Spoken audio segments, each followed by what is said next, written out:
There you go. All right. Perfect. Awesome. How you doing today?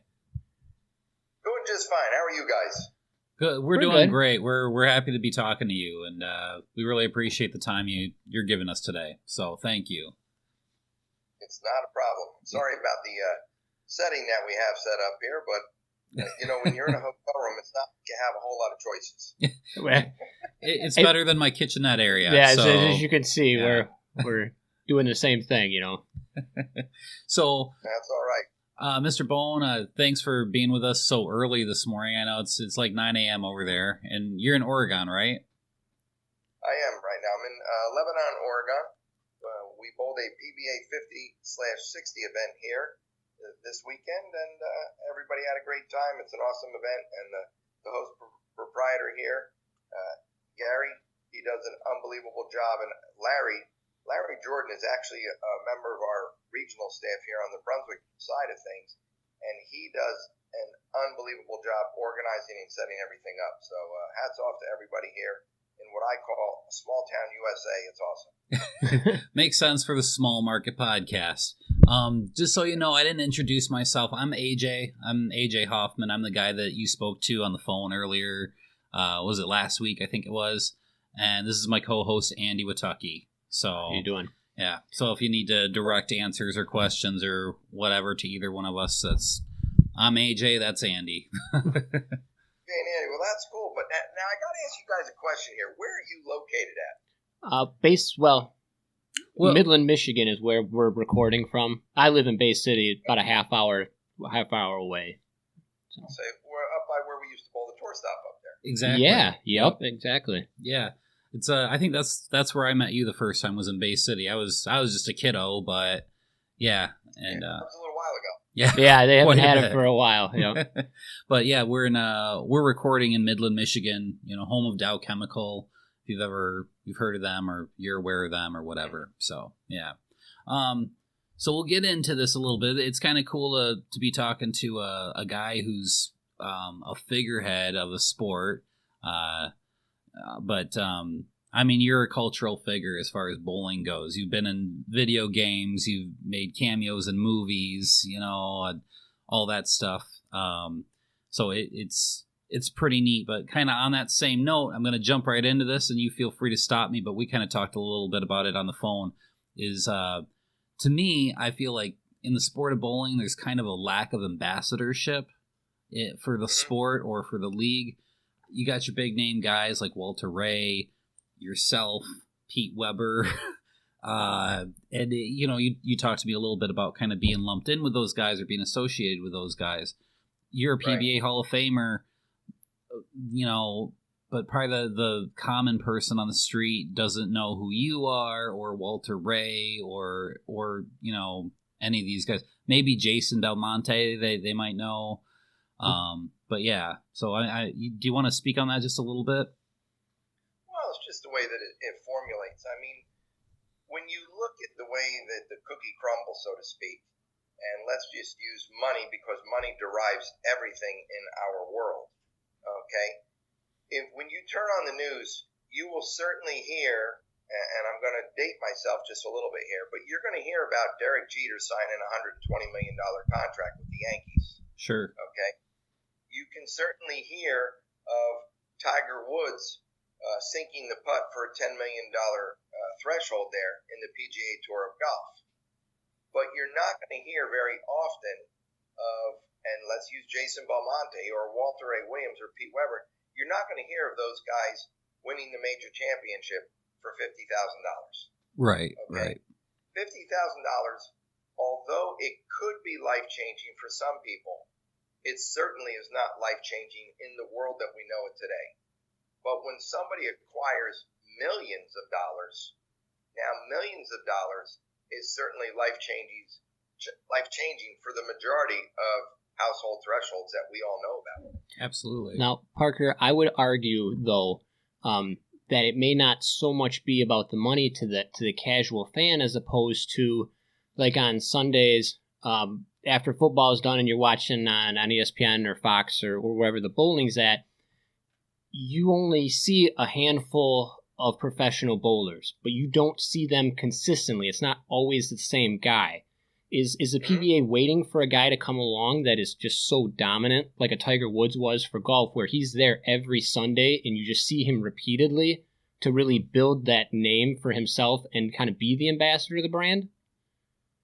Well, I think you kind of have that right now with Belmo, with everything he's acquired here. I mean, over the last decade, there's no bowler even close to some of the things that he's accomplished out on the lanes.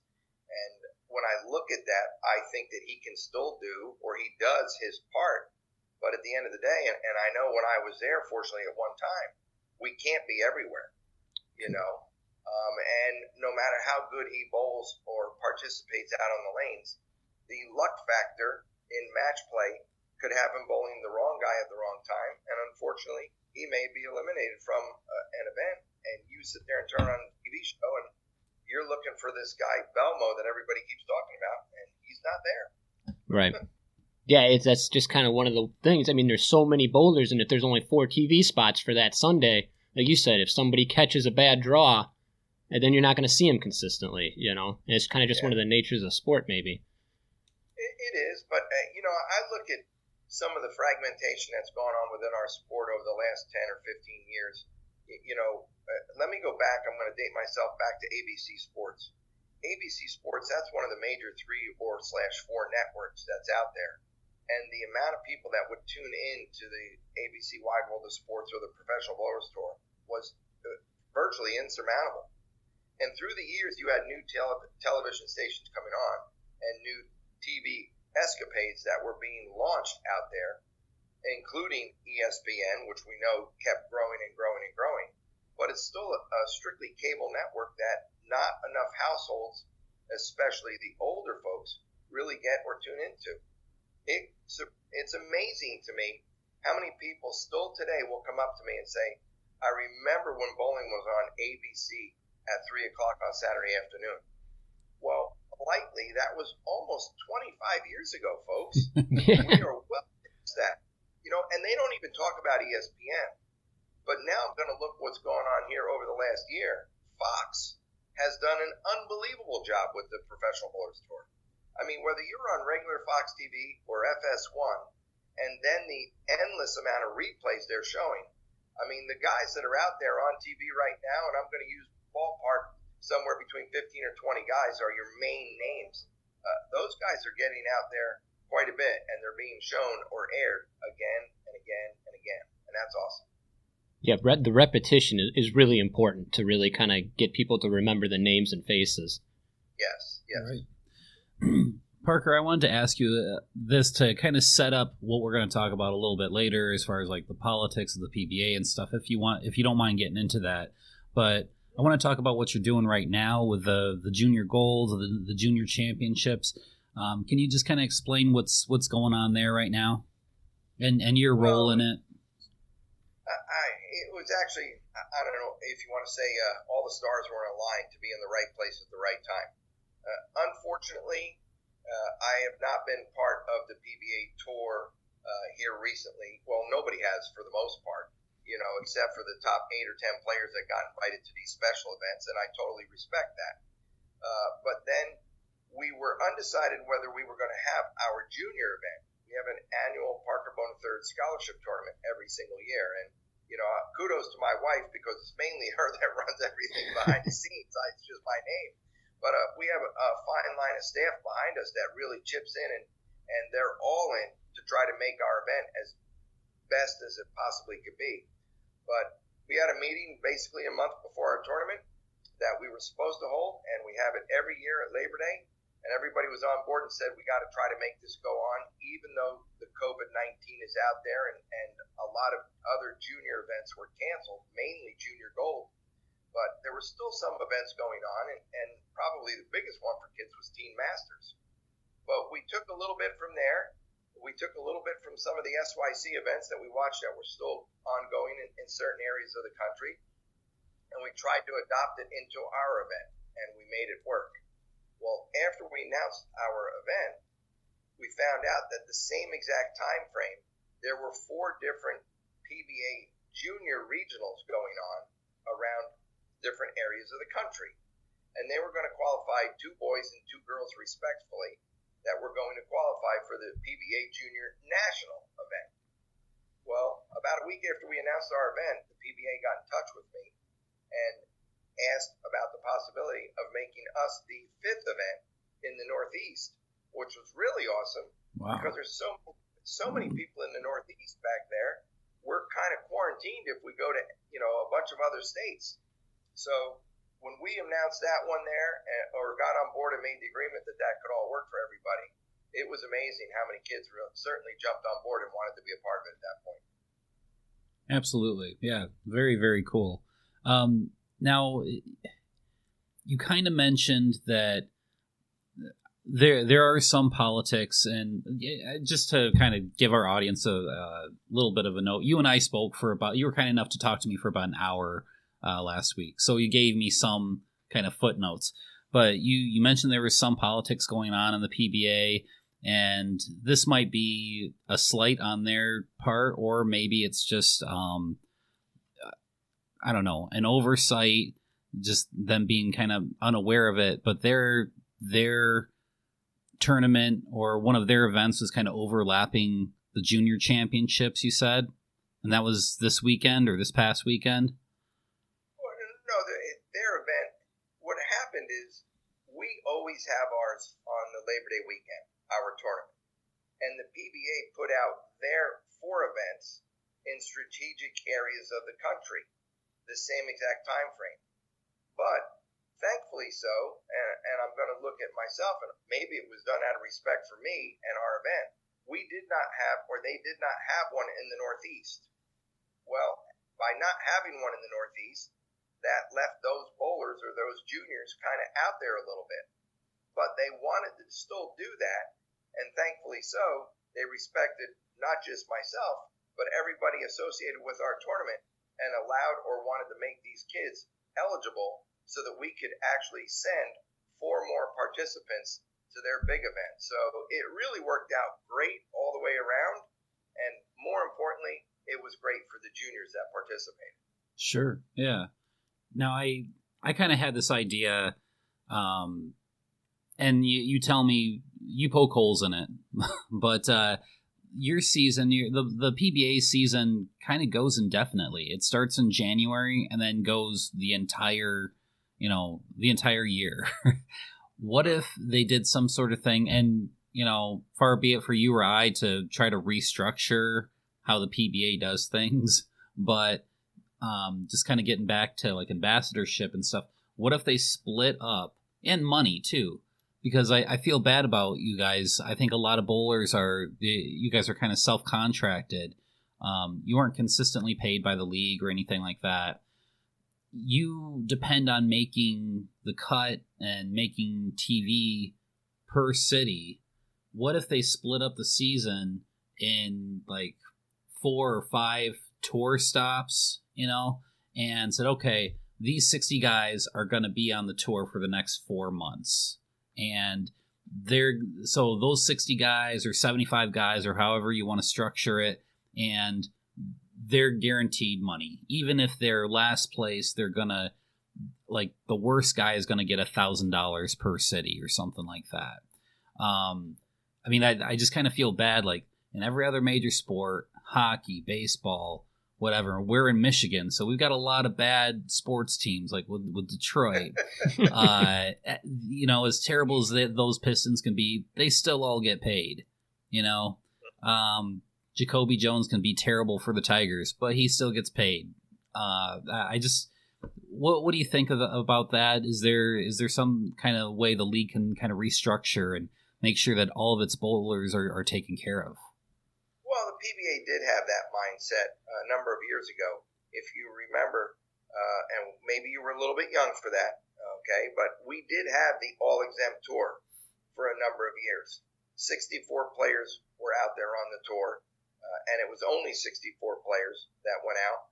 And I want to say 1 or 2 spots got in each week, be it a local player or an amateur, to add a little bit of flavor there locally in that area or city that we were in. Sure. And it was set up like a big bracket.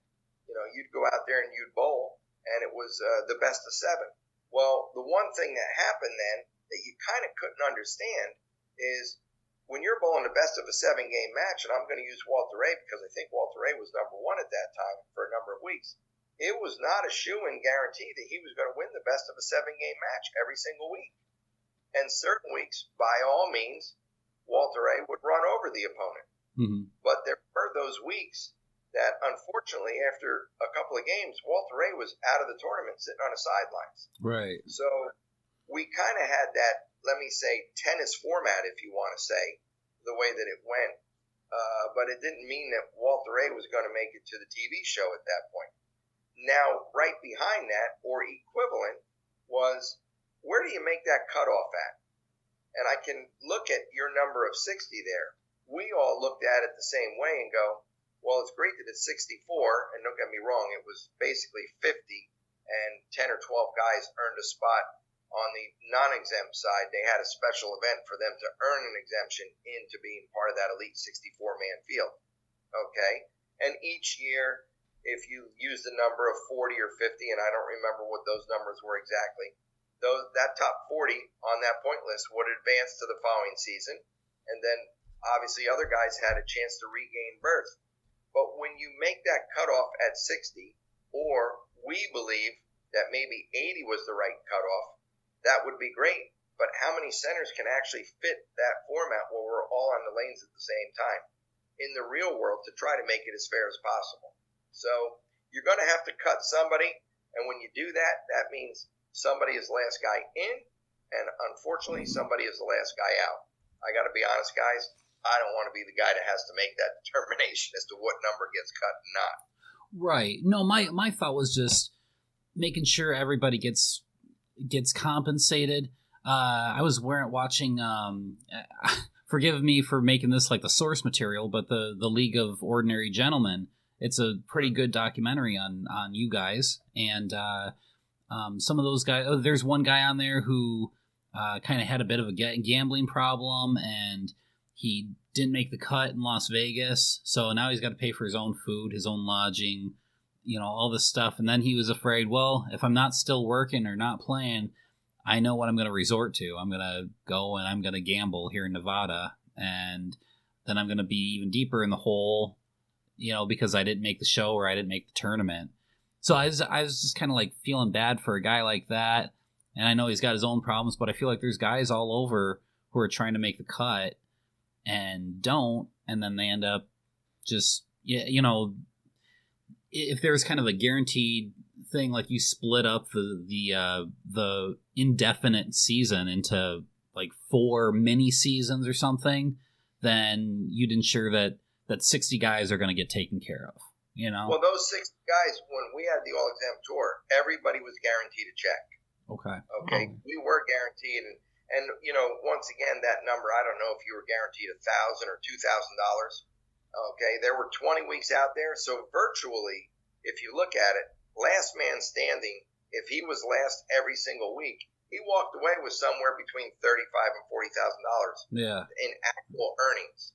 So it was exactly what you're explaining at that point.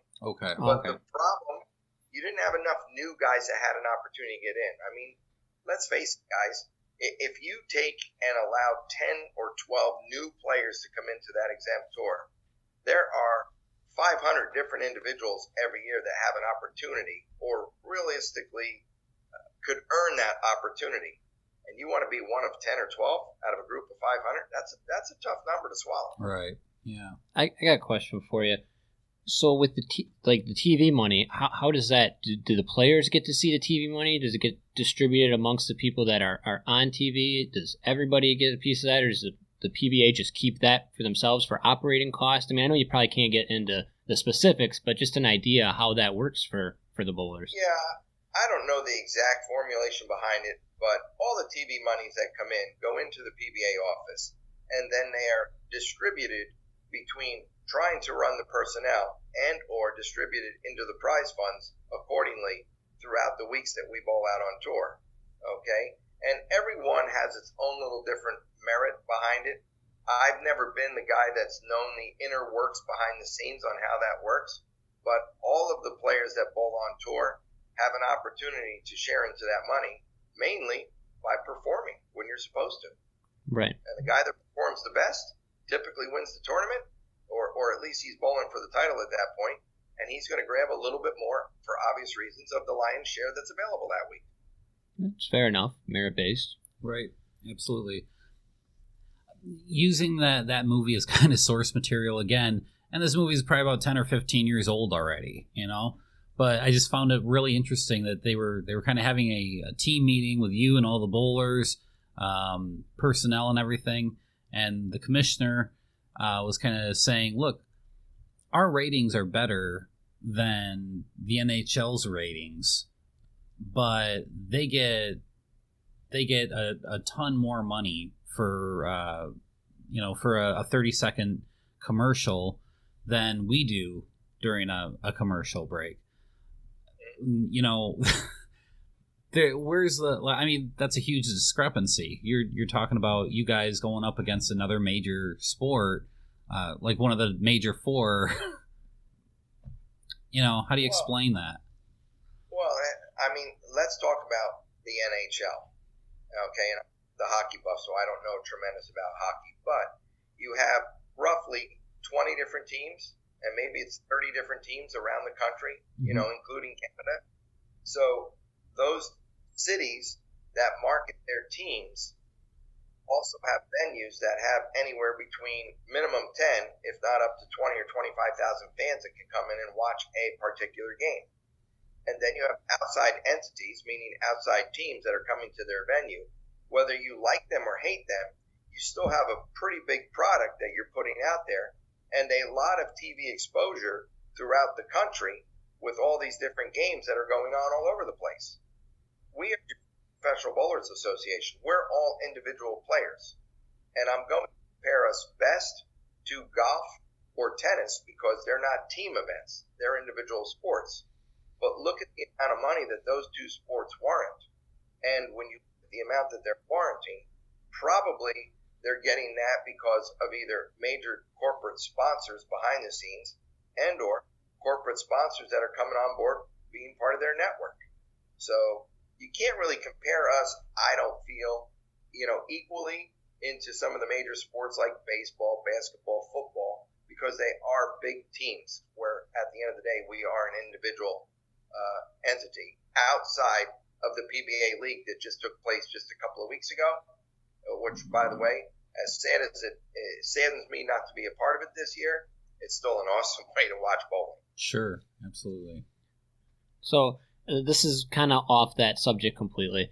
Belmo, is kind of known for his two-handed bowling approach. As someone that, bowls more traditionally, obviously, what are your thoughts on that? You're PBA Hall of Famer, and then the new guy's coming up, and it's not just him. There's other players on tour that are bowling that style. I don't want to say it's a fad because it's not. That's how they do it, but for lack of a better term, it's kind of like this new way of doing things. Me, somebody that bowled my whole life, and never bowled that style, I don't want to say it seems like cheating. It just seems, I don't know. It's so beyond the realm of what I considered normal when I seen it. What are your thoughts on it as a PBA, Hall of Famer? Well, I'm a traditionalist, okay? Just like yourself. Traditionally, we learned how to bowl with one hand or one arm, let's say, growing up. That is basically the only way that we were all taught. Yes, there are some younger people out there, younger bowlers, that were taught this two-handed style, maybe because they weren't strong enough to hold the ball. Well, down where he grew up, down in Australia, he decided to keep doing it that way. And who am I to take that away from him and tell him that he's got to do it with one hand? Yes, our rules, our governing body behind our sport, said that you needed to make a one-hand delivery. But there was nothing in there, I guess, throughout the years that had anything to say that you couldn't do it with your second hand as a guide for the ball. Just your second hand wasn't going to help you deliver the ball in a way that you were going to create power. So all of a sudden, here he comes out here with a new way, shape, or form that, when I looked at him bowl the first time, I'm like, where's he coming from? This is different. But when I say that, I actually got to see him down in Australia when he was like 14 or 15. And I watched him bowl and I go, holy cow, this guy's got a lot of power. Not knowing where his spare game is, keep in mind the facility that I was at doing an appearance at that time, I got to watch him bowl for all of about an hour. And it was pretty impressive just to watch it. But rolling forward, we were still traditionally one-handed. That's what basically the delivery was that was here, made by ABC/USBC guidelines / the PBA Tour. And then all of a sudden, here comes some guy named Oscar Palermo out on the PBA Tour to bowl 1 or 2 of the U.S. Opens. And right behind him was Belmo. So if we look at what's going on there, and I can only classify it this way because I was very fortunate to grow up in an era that I believe the guy that I'm going to mention right now traditionally changed the sport of bowling forever by the way that he bowled. Some guy named Mark Roth. Mm-hmm. Yeah. Okay, you guys are a little bit young, so you totally don't get that, other than the fact that when you watch ABC Sports or ABC Professional Bowlers Tour then, most people were down and in. Their ball would turn over a little bit and go through the pins. Well, Mark, with his uncanny style, really overpowered the lane, and he could play parts of the lane and make his ball do something down there to maneuver pins back and forth across the lane that people were in tune to watch. Right. So the reason that anybody from the late 70s to today hooks a bowling ball, besides the fact that they've gotten better and more powerful, but the reason that you hook a bowling ball is because single-handedly Mark Roth revolutionized the sport and changed it. Now, let's role play into what's going on right now over the last 10 years. Belmo and a little bit of Oscar. I have to put Oscar in there, and I'm going to start to put Anthony Simonson, and I'm going to start to put Jesper Svensson in there on the left side. These guys are once again revolutionizing the sport and changing it forever. And Belmo is the threshold, the guy at the top that's really doing that and making a statement. And the rest of them are just following suit. Gotcha. Now I'm gonna turn it over to Andy here for a second. He's gonna hate me after the interview because he hates it when I put him on the spot. But I'm a novice bowler. I just played for fun. I was never really in any leagues. Andy was in leagues. I was always, but I looked up to you because you're a lefty and I'm a lefty, and so I would pretend. You know how people pretend on the basketball court that they're Kobe or they're Michael. I'd pretend I was Parker Bohn. Because. Like that. Right. I'm glad that you do it. You don't think that I'm a lame fanboy or something. But anyways, Andy was telling me before the show, he was kind of talking to me about it seemed like a foreign language, like animals, different animals or the oil on the lanes. Oil patterns. Yeah. I guess I don't know what your question is necessarily on it, but maybe if you could talk about that a little bit, explain what that is maybe, Parker, to people that wouldn't know. When the World Series of Bowling really came about, the PBA wanted a way to showcase the fact that we could go out there and bowl on different patterns. And you could put numerical numbers on them. You could put pattern 1, 2, 3, 4, 5. There's nothing fancy to that. You could put the pattern that's 32 feet, 36 feet, 40 feet, 44 feet, whatever the case may be. And outside of a distance, once again, there's nothing fancy about that. When they put names on these patterns, now you started to be a little bit more on your seat as to, well, what exactly does that mean? You want to learn a little bit more about it. And the narrators, or who run our show, let me just use Randy Peterson as a prime example. Him being a bowler can explain the oil pattern to you, the novice at home, and allow you to understand what the players are bowling on. Sure. And some of them are certainly a little bit more challenging, aka the U.S. Open. The U.S. Open doesn't really need a name at that point. The name U.S. Open explains everything right then and there. Okay? The Masters explains it. The Tournament of Champions. These are the best of the best that are out there bowling. But now when you look at these animal patterns, and Randy explains it accordingly, some of them are a little bit more challenging, but some of them, that dinner bell is ringing. And, 3, 4, 5 in a row is not out of the question at any given time, and they're a little bit more conducive to strikes. And, well, let's face it, whether you bowl 258 and beat the guy that's 257, Or if you bowl 186 and lose to the guy with 188, a win is a win, a loss is a loss. And if you want to be on the PBA Tour, you really need to have all those aspects covered. So that's what the name behind it for the animal patterns. I like it much better personally as a player now that we've changed a lot of that. Some of the pattern names have changed now to player names. You know, you have the Don Johnson pattern, you have the Dick Weber pattern, you have the Johnny Petraglia pattern, you have the Mark Roth pattern. I think that's awesome because these are the superstars of our sport of basically yesterday and some of it today, because Johnny still participates certainly on the senior tour. Actually, believe it or not, he just cashed in a senior regional this past weekend in Pennsylvania. The guy's 73, for God's sakes. He's still Wow. Well, and you just reminded me of something by mentioning like Pete Weber's name and talking about guys who are going to represent the sport. What does that ambassador look like? What does it like if an ambassador of pro bowling is going to come out of the sport?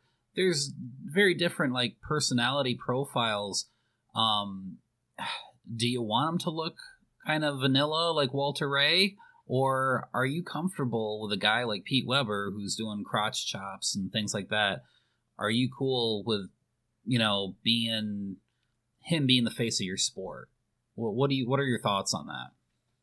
Well, I think you have to have somebody that's balanced all the way around. Okay, you don't want the mundane, boring guy. And when I say that, whether some people think Walter Ray is boring at times when you watch him bowl, I think he's boring. Yeah, I'll he's admit. boring as a pump. I'll tell you what, you can sign me up right now for being boring and getting paid first place a lot of tournaments. Okay, Fair enough. I mean, he's considered the greatest player of all time for all of his accomplishments. Boring or not, he gets the job done. Absolutely. Now, Yeah. you look at the charismatic nature, look at somebody that's certainly wild and edgy in Pete Weber, okay? I think at the end of the day, he brings a different crowd to the table, and he brings that, let me say, older teenager, that younger 20 or mid-20 kind of guy that just, he likes living on the edge. He wants to be wild. He wants to be crazy. He wants to be loud. And Pete's going to bring that player to the table. So when you look at those two, and they're obviously the total oxymorons of our sport that are at the top. Right. I think that they all, Norm Duke, myself, we've all done our share to try to make sure that we put bowling out there in the limelight and continue to bring those people to want to tune in and watch the greatest players in the world. Absolutely. Yeah. And do you have some more questions for me? No, I think I'm pretty good. Okay. Mr. Bohn, I've got one more question for you, and then we'll let you go. I know you got a busy day, so really appreciate you tuning in, and helping us out. I had our buddy Matt Dickinson hooked us up with you, and so we really appreciate that. He had a few questions on here, but one of the best ones I wanted to ask was what tournament is kind of on your radar that you'd like to win that you haven't yet? I think the best tournament, of my opinion, the most prestigious tournament that you can win on the PBA Tour is the PBA Tournament of Champions. It truly is the best of the best. My best finish out there back in the mid-'90s, I finished second to George Branham III. And unfortunately, I have not accomplished winning that event. Do I think I am a major player? Can I go out there and win it? I think there's an opportunity. I think my odds now are much greater against me than they were when I was in the height of my career. But, for the same reason, somebody like Walter Ray Williams has not won that tournament. And I'm sure he would certainly love to add that to his resume. And yet you look at somebody like Pete Weber's won it twice. Jason Belmonte's won it, I think, 2 or 3 times. Jason Couch, I know, has won it 3 times. Certain players have had a lot of success at that tournament. But more importantly, it is, in my eyes, the event to win, because everybody that laces them up that week, you look left and you look right. They're not afraid to get out there and do what they have to do to get the job done. They're certainly not afraid to throw all 3 in the tent to win, because every one of those people are champions on the PBA. Awesome. Go get it. Yeah.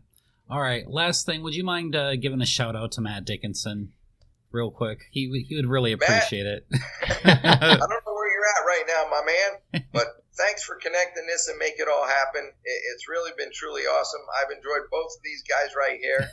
They've got the dynamic duo covered in your area of the woods. But more importantly, they're getting out to the bowling world, and that, from my heart, that's the best thing that I love. The fact that guys are promoting bowling, regardless whether they're on the lanes or off the lanes. So you keep tuning in and watching, and I'm going to add one more step to that, guys, if you don't mind. Absolutely. My son Justin goes out there. He does a lot of videos and podcasts. He's got his Bone and Zano podcast that he puts out there on YouTube that is, let me say, his followers enjoy. Hopefully a couple of yours will join on there. And one of the funniest things he did it just a couple of months ago, a Justin Bone, who do you think you are? I am. He replicated not just Pete, but a bunch of the players out there on tour, him and my son both. They had a great time doing it. If you haven't had an opportunity to go see it, go tune it in. You'll enjoy some of the laughs and watch some of the realistic things that happened on TV, but they emulate them, and it really turned out good. Even Pete enjoyed it. We'll have to link that up to our Facebook page. That's awesome. Really cool. Yeah, I forgot to mention that. Yeah, your son is pretty active on social media and doing stuff too, so that's really cool. Again, Mr. Bohn, thank you so much for your time, and we'll look forward to talking to you again sometime in the future. And if you ever have anything you'd like to promote or push, feel free to get a hold of us too, okay? Well, guys, if it's good for bowling, it's good for Parker Bohn. I can promise you that. Awesome. Thank you so much, sir. You have a good day, okay? You too. Take care. All right. Bye-bye. Bye-bye.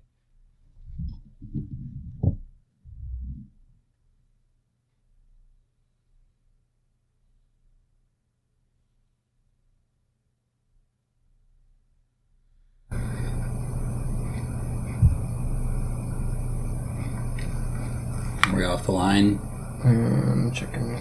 Yep. Cool. That was awesome. All right. That was a really good interview, Hoffman. I agree. That was fun.